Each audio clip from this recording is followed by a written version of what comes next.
强，各位朋友，大家好，今天是2020年12月2号。12月2号，我们首先给大家做最新的选情更新。这个选情更新主要是根据川普律师的团队在宾州他这个团队虽然在宾州高院，他的这个申诉呢被宾州高院呢驳回，但是他成功的上诉到了美国最高联邦的大法院，也就是把这个案子成功的打到了最高大法院。他要求最高大法院立即发布禁令，停止确认宾州现在的这个选举结果，因为这个结果有很多舞弊嘛。同时要审议整个宾州他这个州务卿和州长他们越权越过立法机构关于推迟计票和没有签名验证的这个指控。那么这个上诉呢，由最高法院大法官呢叫阿利托来审议。阿利托大法官就是当初他曾经有过这么一个 order， 就是他有一个命令命令宾州他在大选日之后所有的邮寄选票和原来的选票要分开计算的。因此阿利托大法官他在审理这个案子的时候，我们呢可以预计阿利托大法官会做出有利于川普律师团队的判决。所以呢这个呢我们非常期待，也就是宾州川普总统律师团队呢上诉到最高大法院，最终就是阿利托大法官他审议以后，完全有可能把这20张选举人票呢最终呢就归于川普总统的名下，这样就为川普总统在6个战场州里面打下了非常好的开门红，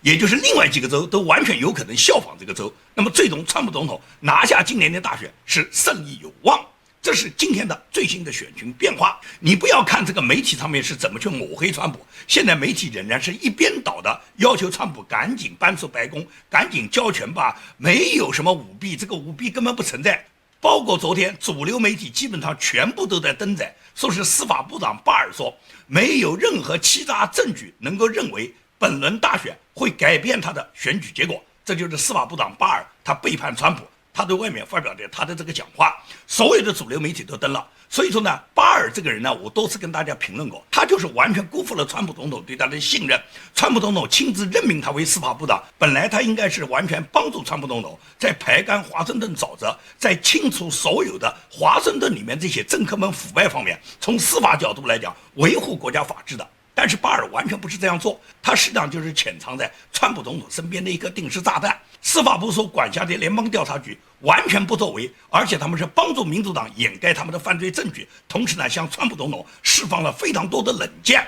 巴尔的这番讲话显然是对川普总统的阵营给予了极大的打击。虽然呢司法部呢后来有新闻发言人出来辟谣，说这个话呢不代表巴尔的意思，也不代表司法部的意思，司法部呢还会在调查中。司法部调查了1个月，没有看到他拿出任何调查的这个依据，而现在大量的证据摆在面前可以讲不要你司法部调查，只要你司法部根据这些证据派出特别检察官进行起诉就行了。在昨天召开的密歇根参议院的听证会上面，一个被多米尼公司雇佣的 IT 专业的女士叫梅丽莎·卡隆，她在作证的时候，她就明确说到，在11月3号到4号，她在韦恩郡一共工作了有27个小时。她说，在这27个小时期间，她看到没有1张选票是投给川普的，而且大量的无数那些邮寄的选票被工作人员8到10次的反复投入计票机，反复计算，也就是重复计算了8到10次。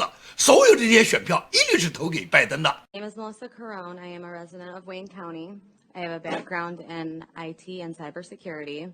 I was contracted by PDS staffing to work with Dominion Voting Systems, assisting with IT at the TCF Center. What I witnessed at the TCF Center was complete fraud. The whole 27 hours I was there, there was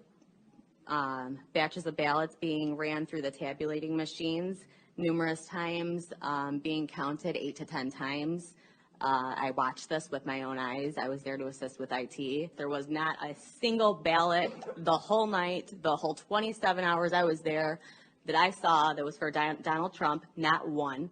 not a single ballot. That is scary. There is no reason for that. 他对这种公然大规模的舞弊现象，他不敢相信作为他是一个专业人士他在11月4号就专门打电话给 FBI 报案，但是 FBI 没有给他任何回应。FBI 归谁领导？不就归司法部领导吗？所以说司法部说没有发现任何舞弊的证据，那么这个女士她公开作证的，她提出的这些证据，而且在11月4号就打电话给你们 FBI 报案，这不是证据吗？每一个在美国国会、在美国州议会作证的人，都是要对上帝宣誓的，都是要对法律宣誓的，都是要承担任何法律责任的。你觉得这个 IT 的这个女士，这个梅丽莎·卡隆，她讲的话是假话吗？这么多证据摆在面前，为什么巴尔说没有证据能显示整个本轮大选里面没有发现舞弊的证据呢？你是看不到，你是眼瞎还是心瞎啊？司法部没做任何事，说他们仍然在调查中，这就是所谓政治正确，就是忽悠老百姓的嘛，就告诉你我没有失职啊，我在调查，但是他始终没有结论，他就是拖过1月20号，拖过美国总统大选，正式提名认定今年的当选人，巴尔就是这么干的。至于所有主流媒体传出巴尔他明确就说本轮大选没有舞弊，很好，没有任何证据可以推翻本轮大选。巴尔这个讲话有没有事实？我相信主流媒体报道这个话时候，一定是巴尔有这方面的表述，无非是这种讲话在全美的媒体都传开以后，那么当白宫来质问的时候，巴尔有点慌乱了。所以说现在通过司法部的网站来出来一个什么辟谣的证明，说是他们没有说过的话，不代表这个意思。而且司法部没有失职，司法部现在仍然在调查中，因此我可以讲，巴尔这番话我100%认定他一定是有过这方面的表述的，无非呢媒体可能有所夸大，有所把这个事情呢添油加醋，所以巴尔呢现在感觉呢有点被动了，因此他叫司法部的网站呢来辟谣。我不相信这个辟谣，我认为巴尔一定就是背后上了川普的刀子。这是美国现在很多这些政客人物在关键的时候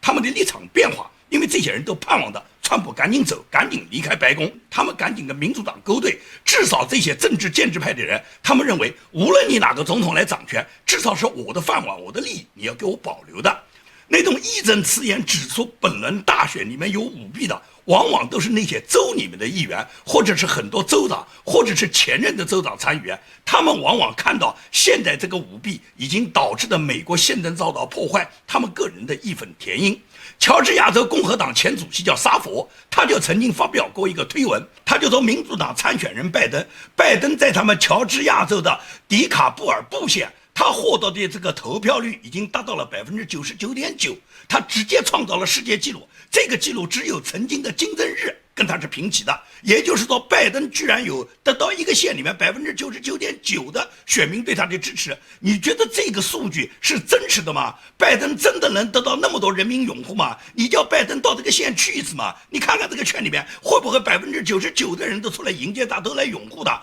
有这么可能吗？一个民主国家的投票可能达到99%的拥护吗？除了金正日，连习近平都没做到啊！所以说这些证据都是经不起推敲的，大家稍微想一想就知道，这不可能没有舞弊。而司法部就一直在渎职，包括联邦调查局，按照川普总统自己发布的推文就说，联邦调查局在这1个月里面没有调查任何舞弊的案件，好像这个舞弊根本就不存在。大量的川普总统任命的官员，包括共和党的很多大佬，在这个时候都是默不吱声的，很少有人站出来支持川普。我只看到了克鲁兹。克鲁兹这个人在2016年川普总统竞选的时候，跟川普总统是互相排斥的，可以讲双方对对方都有很多骂战，也就是根本不把对方放在眼里面。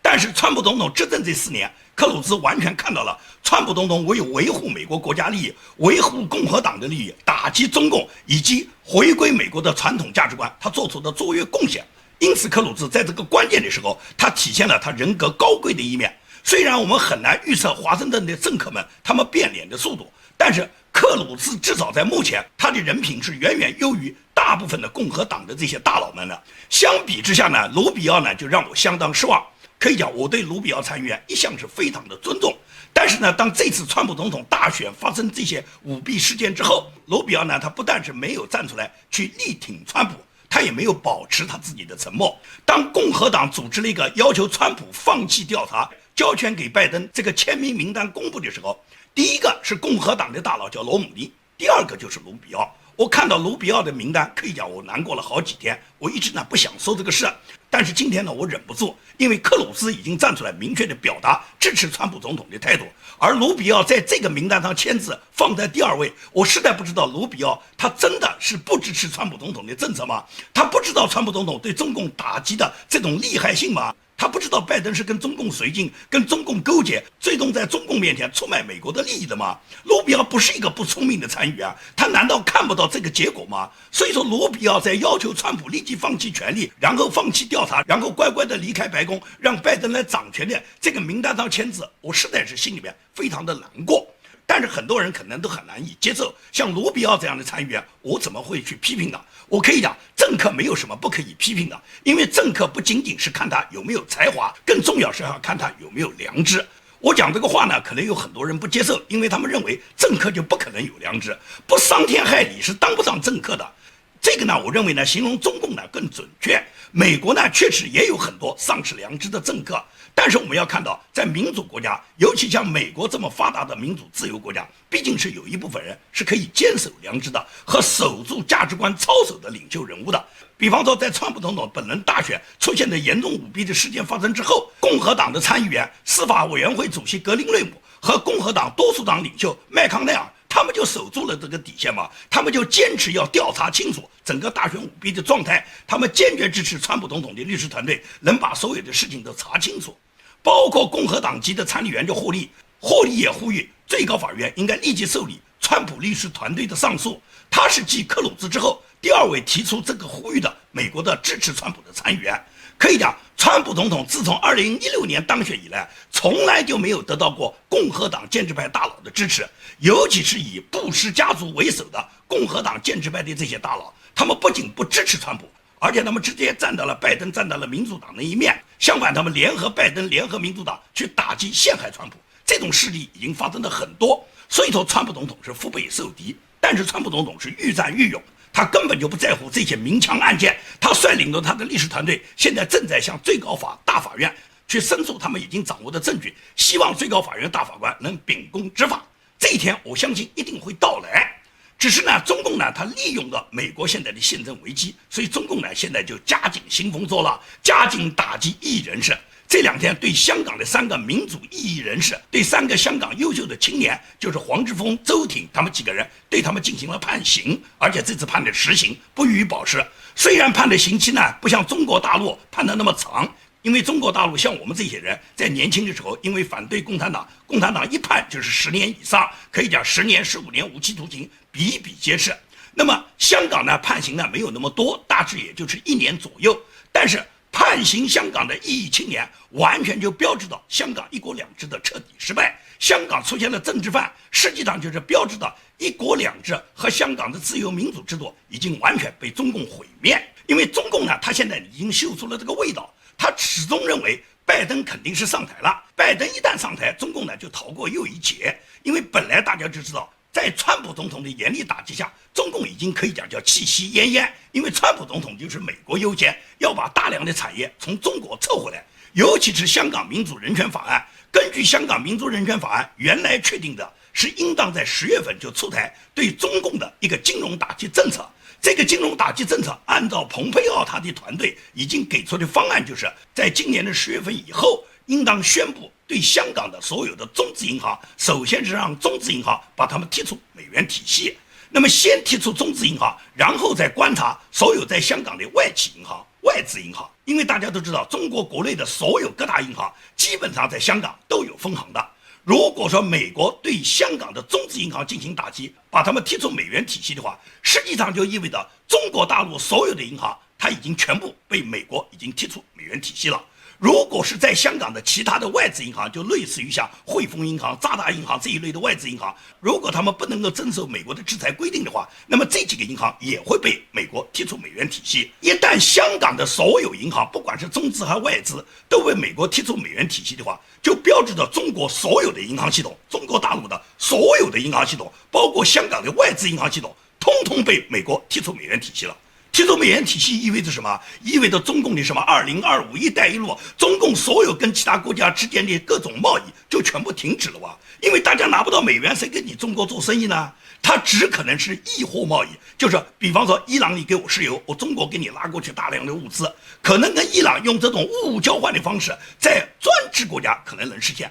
但是民主国家，尤其是西方发达国家，完全做不到。比方说欧洲的那些发达国家，欧洲的民主国家想跟中国做生意，没有美元结算了，物交换。那么你想想看，如果不是一个专制国家，作为这个国家政府，他怎么能够把他们国家所有的这些供货商的产品，把它集中起来，拿到中国去换某样产品，把这个产品运回他们国家以后，又如何把这个产品把它变成货币，交给那些当时让他交换的人呢？这种物交换都是原始社会干的哇，现代社会都是用货币结算。如果没有美元货币结算，谁跟你中国做这些生意呢？只可能专制国家跟中共通过专制的方法，你比方朝鲜金正恩，或者是伊朗哈梅内伊、鲁哈尼他们，可能跟中共通过专制的手段能完成。但是毕竟世界上专制国家就那么几个，而这些专制国家大部分都是穷国家，跟中国能有什么东西好交换呢？所以说，中共一旦被美国踢出美元体系，就意味着中共整个贸易就停滞了。中共如果没有对外加工，没有对外贸易的话，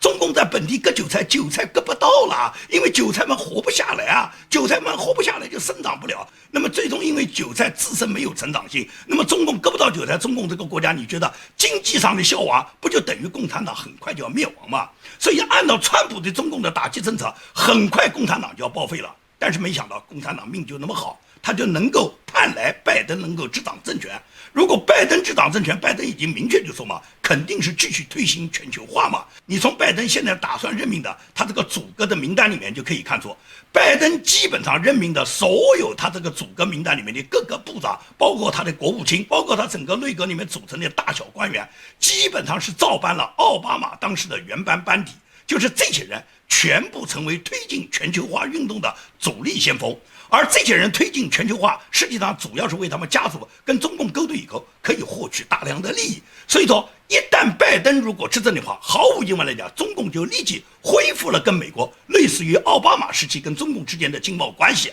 在经贸关系合作以后，中共他羽翼丰满以后，他就会攻打台湾，因为他知道在拜登接任的情况下，他攻打台湾，拜登绝对只会装模作样去谴责几句，绝对不会派美军参战。那么在美军没有参战的条件下，中共武力统一台湾，收复台湾，达到中共的这个目的，达到习近平一统江山，而且习近平可以终身制的目的，习近平早就梦寐以求了。所以说现在摆在美国大选面前就是这么两条路，它不仅仅是美国人维护美国的宪政，维护美国的传统价值观，回归美国的再次伟大，更重要是什么？如果是美国陷落了，那么全世界都陷落了，中共它的专制文化就可以统治全世界。你们回顾一下历史就可以看出，当年中共在延安的时候是很弱小的一个党，但是中共就凭借着它虽然是弱小的党，它不断的渗透干扰当时执政的国民党，最终就把国民政府赶到了台湾，然后中共这个弱小的延安的党最终就占据了中国大陆的江山。这是当年1949年发生的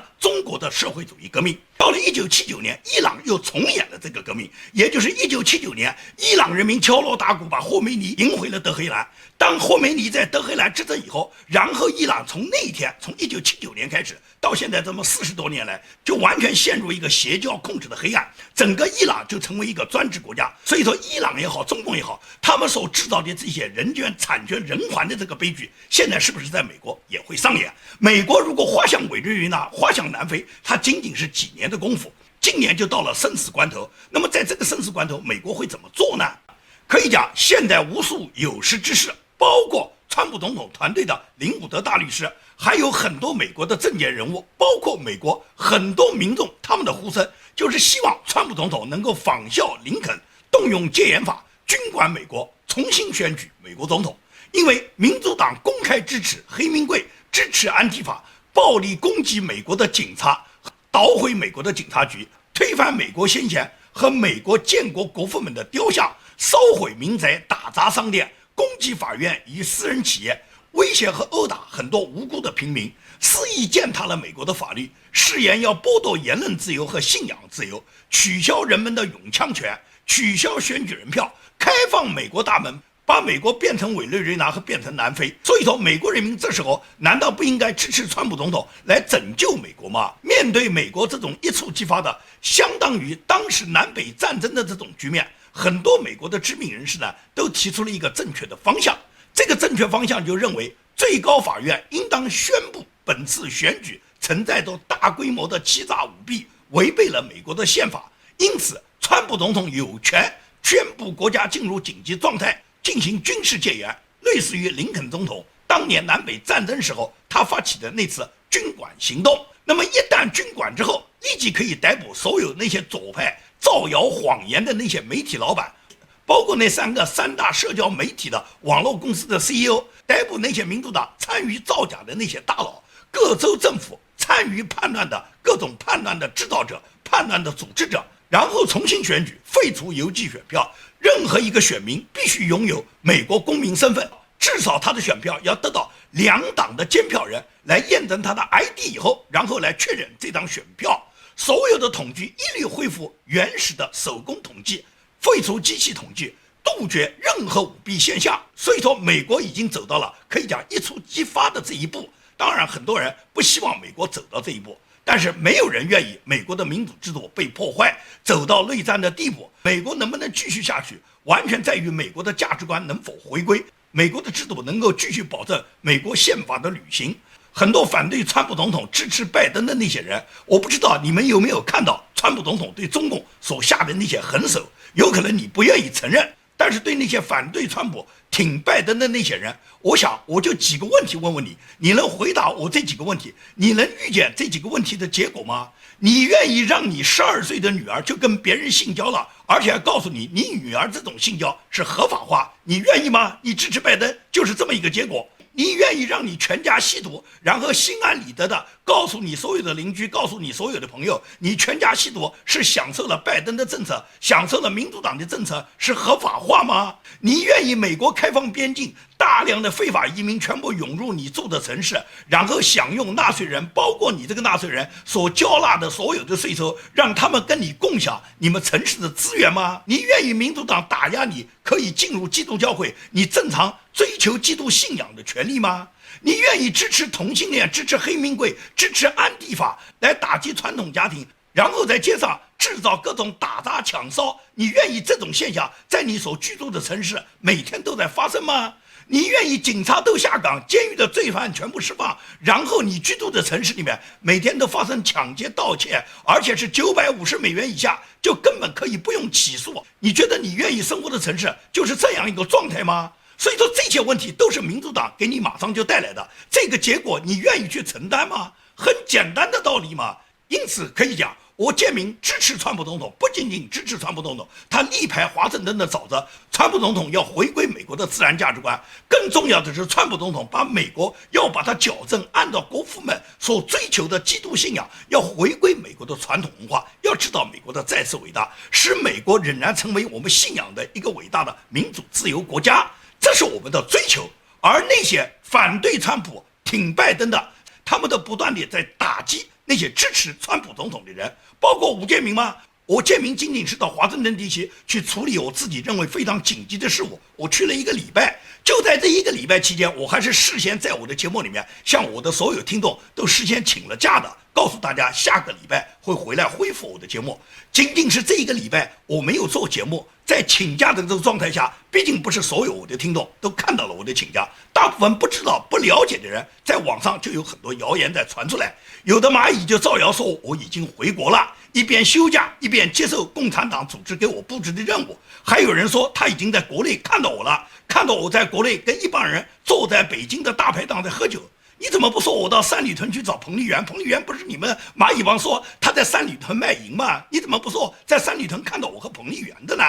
还有一个像鬼一样的一个人在油管上面说共产党帮助我逃到了瑞士，在瑞士给我买了豪宅，配了美女。这个黑面鬼人可以讲他既对我本人不了解，他对共产党也更不了解。共产党对任何人都是在你有利用价值的时候摔给你几根狗骨头啃一啃，一旦你失去利用价值，共产党马上就卸磨杀驴，给你买豪宅，给你配美女呢。再说我吴建民这种人是共产党能够收买得了的吗？共产党能把我去安排到瑞士？你在做梦，你想去瑞士吧？还有人说我怕拜登上台，民主党打算要收拾我，因此就安排我逃亡。我明确告诉你，不管谁上台，是拜登最终他篡取政权，他上了台，还是说川普总统能够战胜拜登，川普总统仍然在台上连任，我建明始终不会改变我一贯的一以贯之的我的正确态度。我每天都会做视频，我的油管是永远会抨击那些跟共产党勾兑的人，永远支持消灭共产党，支持中国人民获得自由解放的人。我的油管每天都会抨击，哪怕是拜登上台，天天会抨击拜登跟中共勾兑。除非我的油管被封掉，只要我在美国做自媒体一天，我就不会停止。那些希望我关掉自媒体的人，你就死了那条心吧！你们蚂蚁帮干扰我60多天，每天在我家外面大喊大叫，用小喇叭高喊的扰乱我，但是我建明没有停止做我的节目一天，也就是你希望我关掉我的自媒体，打掉我的自媒体，没有这个可能。无论你用什么方法，我会坚持我的战场，除非你中共收买了油管，你在油管中禁掉了我的节目。那么天底下不是油管这一个可以发声的自由平台，这是美国，是美国伟大民主制度领导的国家，不是你中共的强肋，不是你中共可以无法无天的地方。即使是油管限制我，也有其他平台，无非是油管现在听众量大，所以说我仍然在油管继续战斗，就这么简单。你想关掉我的自媒体，没这个可能。建明生命不息，战斗就不止。30多年来跟共产党奋战的经验就告诉我，越是在艰难的时候，一定要坚持做。只有你守护住自己的良知，守护住自己的价值观，守护住你战斗不屈不挠的精神，最终迎接胜利，一定是坚持住的那个人。好，今天的节目就跟大家做到这里，谢谢大家。